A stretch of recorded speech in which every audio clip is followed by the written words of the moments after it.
할렐루야. 네, 오늘도 이 거룩한 주님의 날 주의 절을 오신 여러분들을 주님의 이름으로 환영하고 축복합니다. 자, 옆에 계신 교우들과 인사합시다. 반갑습니다. 예수님 때문에 내가 살았습니다. 나만 살았나요? 아니지요. 옆에 있는 권사님도 살았고 집사님도 살았고 장로님, 목사님도 살았습니다. 내 아내, 내 남편의 영혼도 살았고요. 내 자녀들, 내 가정, 우리 손교회, 우리 속회, 우리 교회가 살았습니다.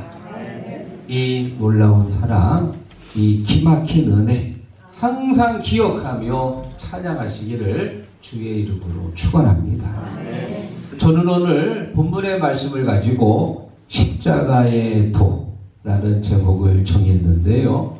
여러분, 십자가 하면 무엇이 생각나십니까? 아마 대부분의 성도들은 예수님께서 못 박혀 죽으신 그 처절한 십자가의 모습이 생각날 거예요. 신앙이 없는 사람들은 번쩍번쩍거리는 금목걸이, 아마 그게 생각이 나겠지요. 또 영화를 자주 보시는 분들은 귀신이나 악령을 쫓을 때 십자가를 디미는 그런 어떤 무기로 생각하는 분들이 계실 겁니다.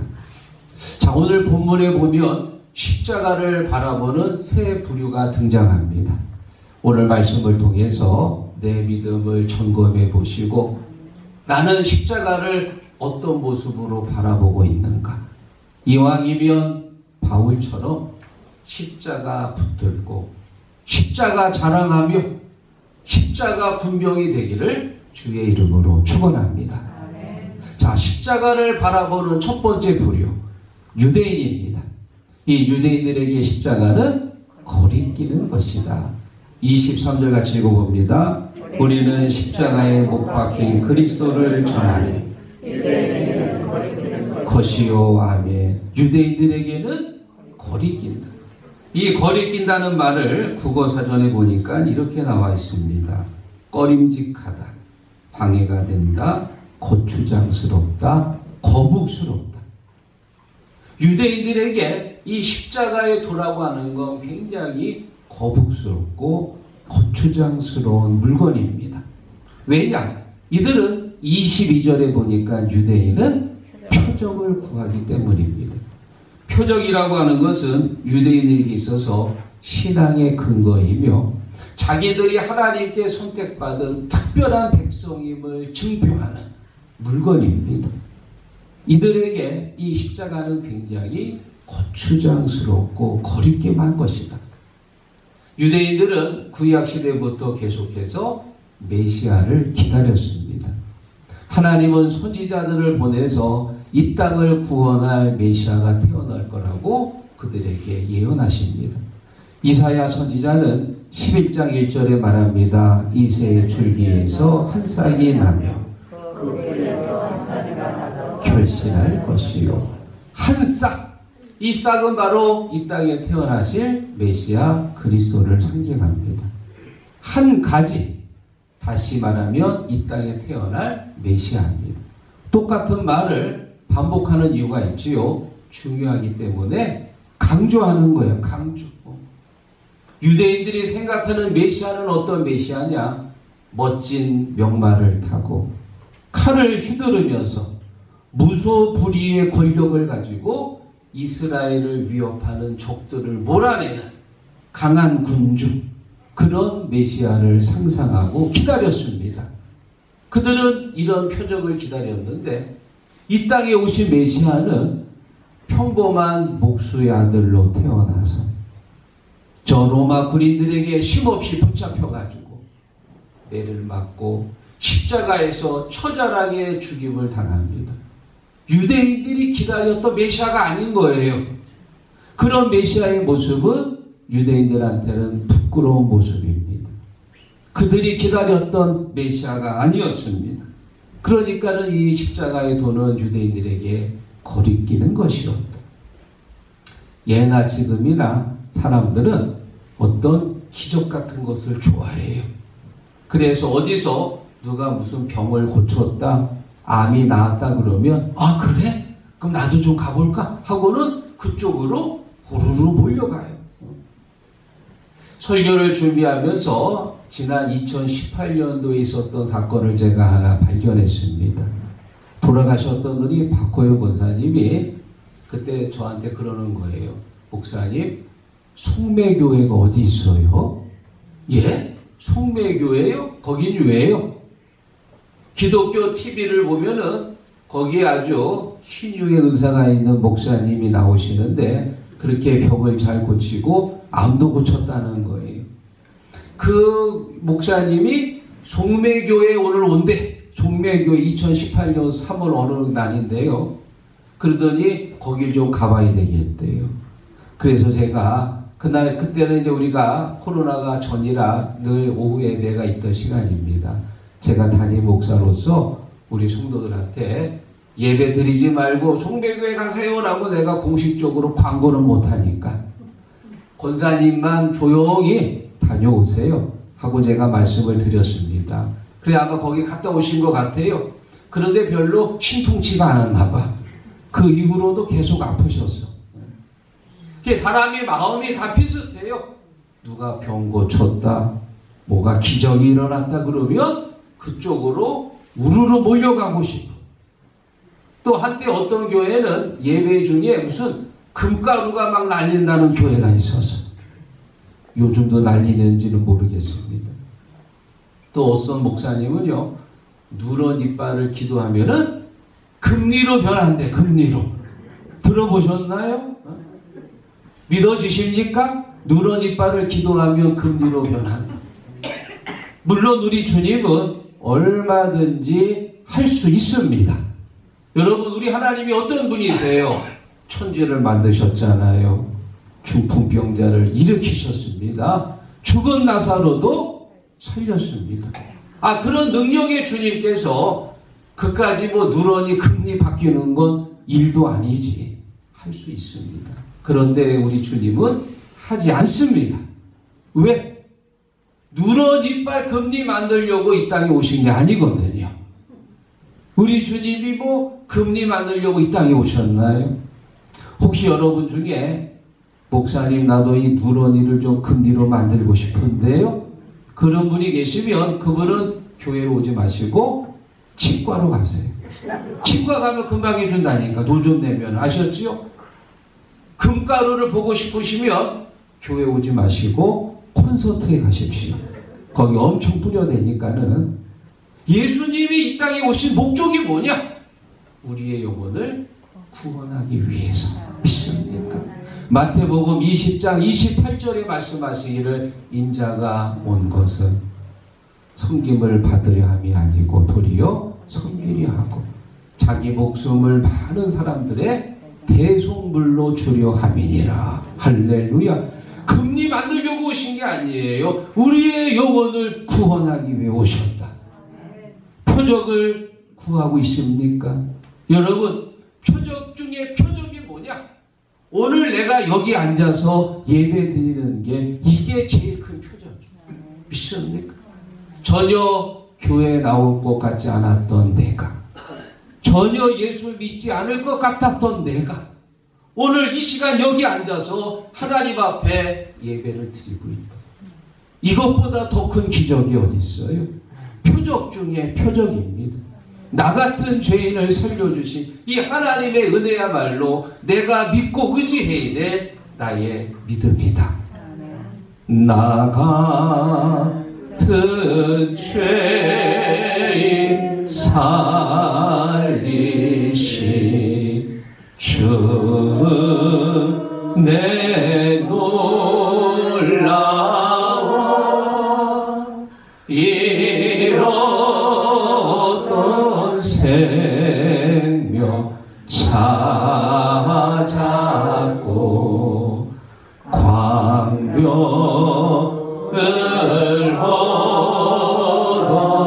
얻었네. 믿습니까? 표적 중에 표적이 뭐냐? 내가 예수 믿고 하나님의 자녀가 된 줄로 믿습니다. 십자가의 도를 바라보는 두 번째 부류는 바로 이방인 헬라인들입니다. 그들이 생각하는 십자가의 돌은 미련한 것이다. 자, 23절 읽어보겠습니다. 우리는 십자가에 못 박힌 그리스도를 전하니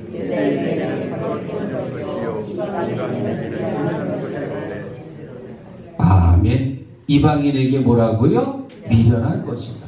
여기서 말하는 이방인들은 헬라인들을 말합니다. 이들은 22절에 보니까 지혜를 찾는다. 이들은 이성적인 사람들입니다. 이해할 수 없고 과학적으로 증명되지 않은 것은 받아들이지 않습니다. 바울이 2차 전도 여행 중에 이 아덴이라고 하는 곳에 도착을 했는데, 이 아덴은 지금의 그리스의 수도 아테네입니다. 여러분, 이 그리스 수도 아테네에 유명한 철학자들이 많지요. 우리가 잘 아는 소크라테스, 플라톤, 아리스토텔레스 같은 아주 위대한 그런 철학자들이 있는 곳이에요. 2000년 전 바울이 아덴에 도착했을 때, 그때 여기 있었던 그 철학자들 두 파가 있습니다.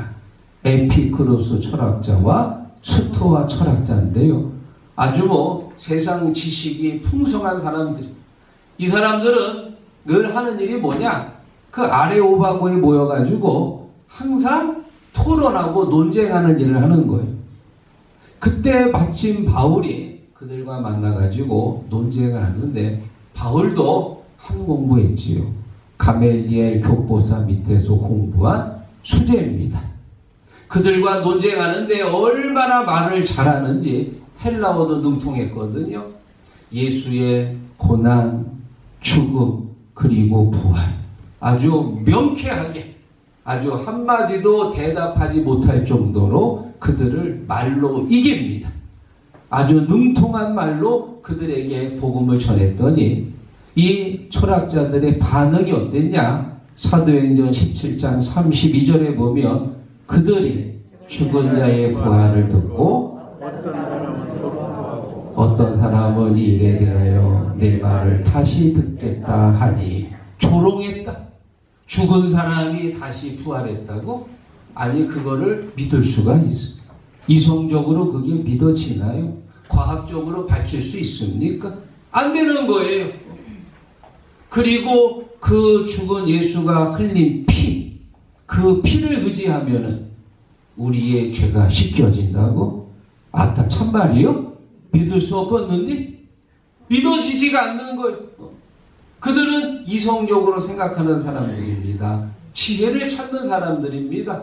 그런데 죽은 자의 부활, 그리고 죽은 자의 피가 죄를 씻겨준다? 믿을 수 없는 거예요. 제가 감리교 신학대학을 다닐 때, 그때 이 두 교수님 때문에 아주 큰 홍역을 치른 사건이 있었습니다. 바로 이 자유주의 신학자였던 변선한 교수, 홍정수 교수 두 분인데요. 일명 변홍 사건이라고 부릅니다. 이 변선한 교수는 말하기를 교회 밖에도 구원이 있다. 그러니까는 우리가 교회를 다니지 않고 안 다녀도 얼마든지 구원받을 수 있다. 교회의 근간을 흔드는 아주 위험천만한 말입니다.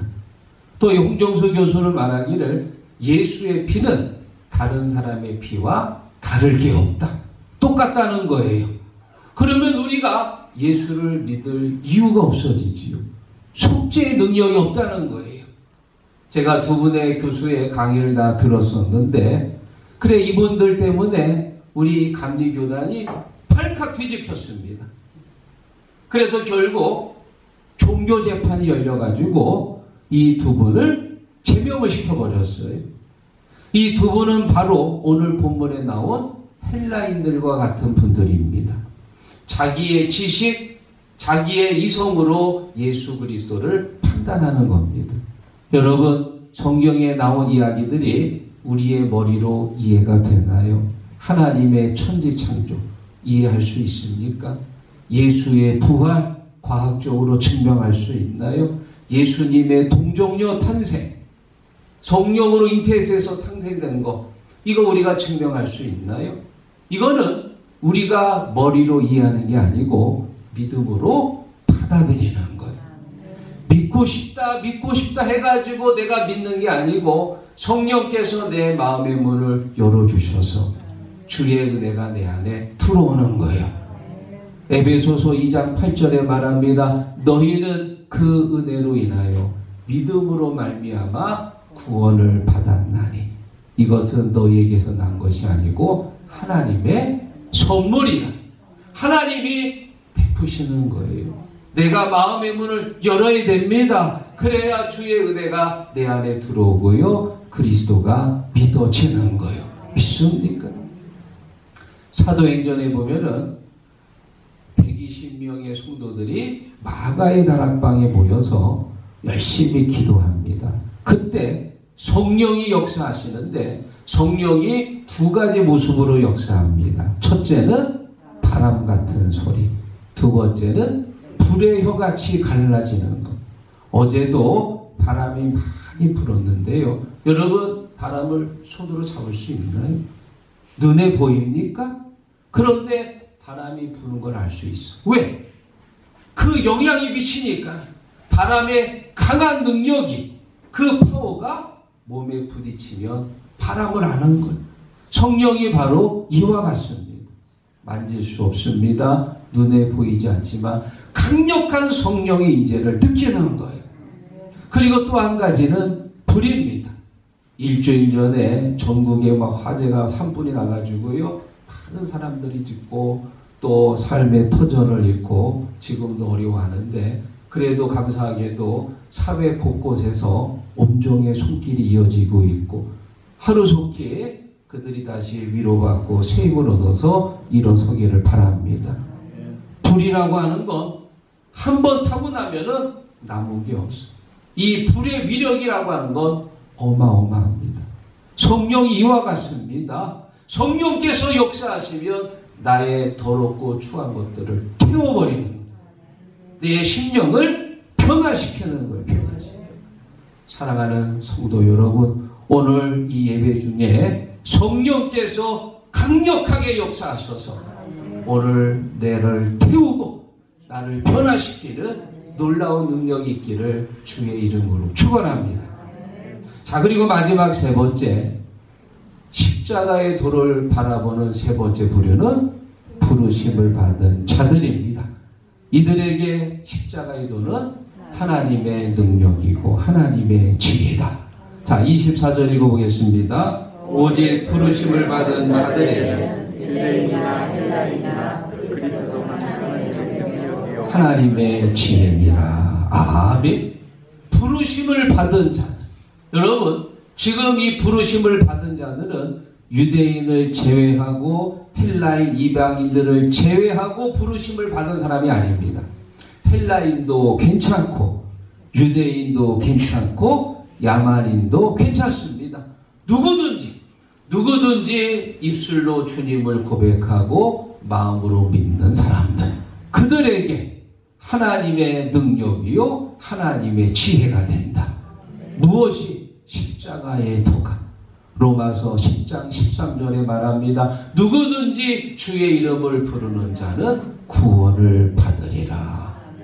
주의 이름을 부르는 자는 구원을 얻으리로다. 주의 이름을 부르는 자는 구원을 얻으리로다. 아멘. 누구든지 주의 이름을 부르는 자, 그 사람들에게는 십자가의 도가 하나님의 능력이요 하나님의 지혜가 되는 줄 믿습니다.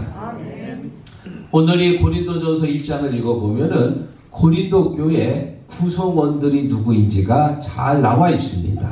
형제들아 너희를 부르심을 보라. 육체를 따라 지혜로운 자가 많지 아니하며 능한 자가 많지 아니하며 문벌 좋은 자가 많지 아니하도다. 자, 지금 이 고린도 교회는 지금이 우리나라의 부산과 같습니다. 무역 항구 도시예요. 많은 상인들이 오고 가는 곳인데, 그래서 이 고린도에는 일을 하는 노예들이 많아요.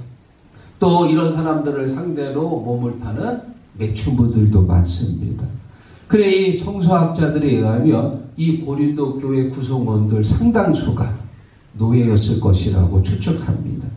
노예는 사람이 아니지요. 물건입니다.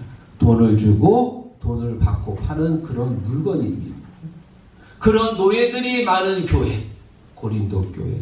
또 몸을 파는 창녀들이 많았습니다. 그래 이 고린도 교회 보면은 이 극성스러운 여자들 때문에 교회가 많이 어지러웠어요. 성격도 아주 다들 괴팍해가지고 파도 나뉘어졌고요. 그래 이 고린도 교회는 바울이 세운 교회 중에서 가장 말도 많고 탈도 많았던 교회가 바로 이 교회였습니다. 그런데 우리 하나님께서 이런 창녀들, 노예들, 이런 불쌍한 사람들, 연약한 사람들의 영혼을 구원하기 위해 우리 주님이 이 땅에 오셨고 그들을 위해 십자가에 달려 죽으셨다. 이것을 믿는 사람들은 죄 가운데서 구원받고 하나님의 자녀가 되는 권세를 얻었도다. 할렐루야. 이게 바로 십자가의 도입니다. 이 놀라운 능력을 믿는 사람들, 이들에게 하나님께서 역사하시고 이들을 하나님의 자녀로 삼으시는 줄 믿습니다. 사랑하는 성도 여러분, 십자가의 도가 뭐냐? 그리스도가 십자가에 못 박혀 죽으신 것을 믿을 때 하나님의 자녀가 되고 하나님의 놀라운 능력이 된다. 이것이 바로 십자가의 도예요. 에베소서 5장 8절에 말합니다. 너희가 전에는 어둠이더니 이제는 빛이라. 빛의 자녀들처럼 행하라. 할렐루야. 이제 우리가 어둠이 아닙니다. 십자가의 도를 믿는 자들은 빛의 자녀고 빛의 자녀들처럼 행하시기를 축원합니다. 말씀을 정리하면서 여러분에게 한 가지 예화를 드립니다. 프랑스의 소설가이고 극작가였던 빅토르 위고라는 사람이 있지요. 그 사람이 쓴 아주 유명한 소설가가 있는데 바로 레미제라블이라는 소설입니다. 이게 이제 영화로도 나왔는데요. 이 레미제라블에 보면은 두 명의 주인공이 등장합니다. 한 사람은 장발장입니다. 빵을 하나 훔쳤는데 그 훔친 죄로 19년 동안 감옥에 갇혀서 중노동을 한 거예요. 여러분, 빵 하나 훔친 게 뭐 큰 죄는 아니지요. 죄는 죄지만 이런 작은 죄 때문에 19년 동안 감옥에 갇혔다. 그러면 아마 대부분의 사람들의 인성이 파괴가 되고 사회적인 어떤 분개, 적개심을 갖게 됩니다. 그래 이 장발장은 19년 동안 있으면서 점점 난폭한 사람으로 변했어요. 드디어 19년 만에 출소를 했습니다. 갈 데도 없고 일자리도 없고 먹을 것도 없고 잠잘 데도 없고 사흘 동안 헤매다가 마침 아주 좋은 신부님을 만나가지고 거기 가서 밥을 먹고 잠을 자는데 자다가 깼어요. 목이 말라가지고 찬장을 열어봤더니 거기에 번쩍번쩍 빛나는 은잔이 있는 거예요. 그래 갑자기 욕심이 생겨가지고 은잔을 훔쳐가지고 도망을 갔어. 그런데 아니나 다를까 누구한테 걸렸어요? 자베르라는 경감한테 걸린 거. 이 자베르는 어떤 사람이냐? 아주 정의감에 똘똘 뭉친 사람. 한 번 죄인은 영원한 죄인이다. 절대 밝혀질 수 없다. 딱 보니까 한밤중에 돌아다니고 보니까 경감이나 촉이 딱 왔어. 야, 요거 수상하다. 이리 와! 하고 가슴을 열었더니 그 속에 은잔이 있는 거. 딱 걸렸어, 너. 그리고는 신부를 찾아갑니다. 신부님, 이 은잔이 신부님 거 맞지요? 그때 신부가 딱 보면서 앞뒤 정황을 눈치챈 거예요. 예, 맞습니다. 이 은잔은 제 겁니다. 그런데 제가 은잔과 함께 촛대도 줬는데 아이고 은잔만 갖고 가셨네요. 자, 여기 촛대도 같이 있습니다. 여러분, 이럴 때 아멘 해야지. 은잔만 갖고 가셨어요. 여기 촛대도 있으니까 같이 갖고 가세요. 믿습니까? 그래가지고 이 장발장이 감옥에 또 들어갈 뻔했는데 이 신부님의 용서로 말미암아 감옥에 가지 않게 된 것. 대부분의 사람들은 아니 오갈 데 없는 거 먹여주고 재워줬더니 이걸 훔쳐가? 아유 꼴도 보기 싫어요. 당장 잡아가요. 이래야 이게 정상이지. 이래야 정상인데 이 신부님의 한없는 사랑, 십자가의 사랑을 장발장이 받고는요 삶이 변한 거예요. 삶이 이게 십자가의 능력입니다. 이게 바로 하나님의 은혜입니다. 예수님도 자기 버리고 도망갔던 제자들 다시 찾아가서 그들을 용서하고 위로하시고 그들에게 책임을 주셔서 3번이나 부인했던 베드로 예수님이 찾아가셨어. 그리고는 그에게 다시 새로운 사명을 주셨습니다. 은혜 받은 제자들이요 완전히 변해가지고 나중에는 복음을 전하는 사도가 된 줄로 믿습니다. 이게 뭐예요? 십자가의 능력입니다. 사랑하는 성도 여러분, 십자가의 도는요 거리끼는 것이 아닙니다. 십자가의 도는 미련한 것이 아닙니다. 십자가의 도는 뭐냐? 그리스도의 능력이요 그리스도의 지혜다.